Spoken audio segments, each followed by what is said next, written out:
हाँ, good shot.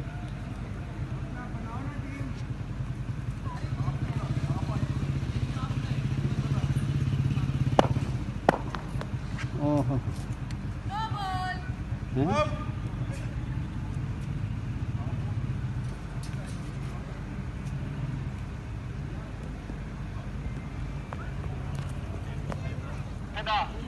बहुत छोटी हो जानी है ये बहुत है, ये बहुत छोटी है।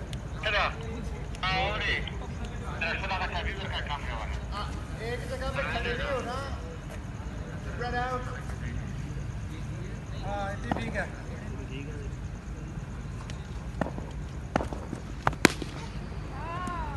Very good.